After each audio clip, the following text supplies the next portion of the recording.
an update on my journey for baby number 2. It is 2:54 p.m. on Monday, February 22nd, and I am 6 minutes away from my first fertility appointment to get started. So I'm going to be meeting virtually because we're still in a pandemic with my doctor, who's the same doctor who I think he was the one who actually did my transfer that resulted in Baby Joy Chaser, but he was my doctor of record at that time. And for any of you who've gone through fertility treatments, you know, you have your doctor who you make all your decisions and stuff with, but because everything is based around like your cycle and whatnot, that's not always the doctor that does your procedure, depending on who's on call. But I think he was the doctor who did the procedure, but I don't even remember. I have to go back and look at the videos to be sure. But he was definitely my doctor of record. So we're about to have our call to figure out what my steps are going to be. I'm still working on my BMI. I've always struggled with my weight. I've just accepted that is the burden that I bear in life. But I get to get my weight down a little bit more. But I know there's going to be some tests and things that they're going to want to do first and that I'm going to want to do because I only have 2 embryos left from my previous IVF that resulted in Baby Joy Chaser. And I want to give those the best possible shot, right? I really would not want to do a whole nother IVF if I don't have to. So there definitely probably going to be some tests and things and figuring out a plan forward. So about to have this call. I'm actually nervous about this. I think my obviously I'm nervous of just like the logistics of like a single mom with 2 kids. You know, I've already posted it here.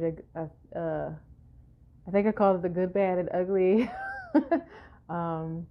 But the challenges of having, you know, a child on your own, especially then a pandemic happens and all of that. And now I'm talking about adding a second one to the mix. So obviously I'm a little nervous. In addition to that, I've always wanted to be married. You know, this was my plan B. I wanted the traditional family. So I definitely have some nervousness like, adding another kid to the mix. How is that going to impact like future, you know, dating and, you know, opportunities. The video cut off. But anyway, as my friends have pointed out, it's hard either way. And people get married all the time from blended families, which is the same things that I believe, but it's just my nervousness, you know. And other things I'm nervous about is just going through a pregnancy with a toddler who doesn't know how to be gentle, coming home with a newborn where it's a very good chance I'll have to have a C-section and like, you know, saving money because I'm going to have to hire help and all that. So lots of things to be nervous about, but also to be excited about. I definitely want a sibling for Baby Joy Chaser. I want another baby for me because I always imagined having more than one child. I'm also, you know, I'll be 41 soon. I'd like to kind of get the having kids part of my life behind me. So lots to look forward to, but also lots to be nervous about. But as of right now, I'm moving forward one step at a time. And the next step is just to have this call and see what the doctor says and what the plan is going to be. So I'll let y'all know how the call goes. Bye.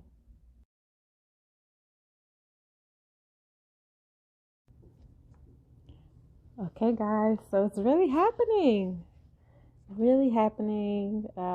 Just finished talking to the doctor, and it's so funny because I said, you know what? I pulled out my book. This is my book from all the years of trying to get pregnant with Baby Joy Chaser.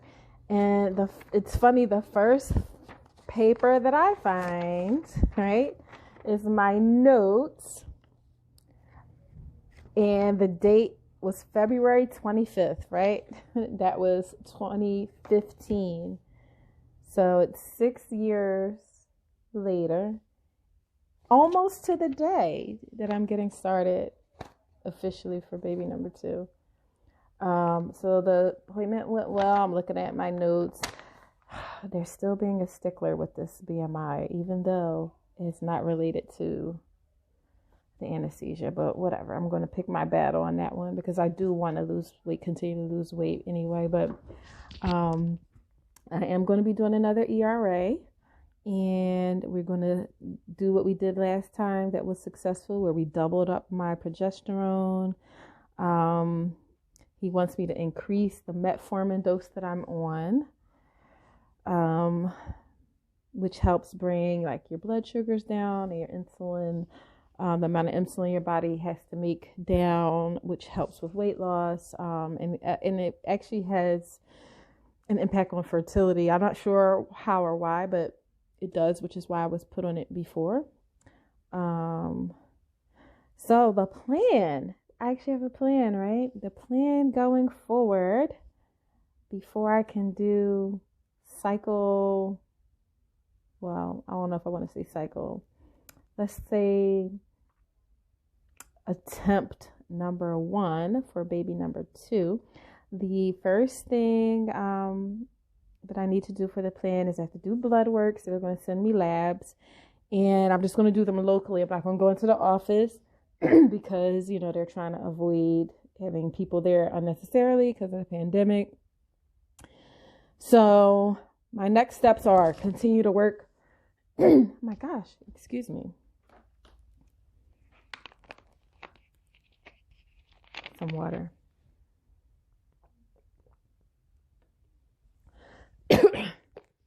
Okay. So next steps for attempt number 1 at baby number 2 are continue to lose weight to get my BMI below 40. It's like 43 now. Increase my metformin dosage. So I have to reach out to the endocrinologist for that to increase it up to 15 as from 5, which is kind of where she wanted it to begin with, but I was having some tummy issues, so we backed it back down, but probably going to increase that. Then I need to do blood work, which they're going to send to me, and I'm going to go to a local lab and do that. Then the next step is the saline sonogram, which is like where they put water in your uterus to make sure there's no polyps or fibroids. Hopefully that's all good. I've not had those issues in the past, but I know especially fibroids are very common with women of color. Then after that would be to do the ERA and get those results back to know the ideal time for progesterone. And then after that, it would be try to have a baby. So I have 2 embryos left. They are not tested, so I don't know if they're genetically normal. So I had 5 to begin with from my first and only IVF, and the first 2 failed. And then I did the ERA, and then I also bumped up the progesterone, and then baby joy chaser is here. So we don't know which of those things actually contributed to the success. Was it that the first 2 embryos just were not normal because I didn't test them? So it could have been that nothing that we changed caused it. Could have been that was just he was the normal embryo. Or it could have been that we increased the progesterone, or it could have been that the timing was improved because of ERA. So there's no way to know. So we're just going to try to do all the best things possible to get the best possible result. So that's going to be the plan. So it looks like trying for a baby is approximately 3 months away. So that's 3 months to continue to work on getting my weight down, which is plenty because it's wait 1 cycle to do the saline sonogram, and then the following cycle is the ERA. So then that would be the 3rd cycle to have a baby. And of course, me being the planner that I am, I already looked at my period tracking app, and guesstimated that would give me a baby in December of 2021. So we shall see how it goes. I felt really good talking to the doctor.